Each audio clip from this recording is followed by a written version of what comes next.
Une reconversion professionnelle dans les soins naturels, tout le monde peut le faire. Par contre, il faut être assidu, il faut avoir envie de comprendre. Et je pense qu'il faut être passionné. Et c'est pas un métier qu'on choisit comme on en choisit un autre, c'est un métier qu'on choisit parce qu'on en a envie, ça a du sens pour nous, et très souvent, on se rend compte que c'est quelque chose qu'on avait envie de faire depuis longtemps, même si on est parti dans d'autres directions.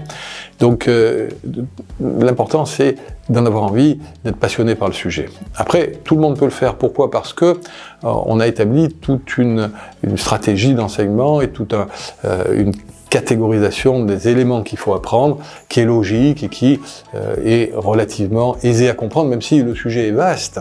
C'est complexe, il y a beaucoup de choses. C'est important de comprendre comment l'humain fonctionne, si on veut vraiment donner des conseils adaptés. Et pour comprendre comment l'humain fonctionne, il faut connaître son anatomie, sa physiologie, et là aussi comment ça se déséquilibre, c'est-à-dire la pathologie. Il faut comprendre aussi comment le psychique peut influencer sur le physique.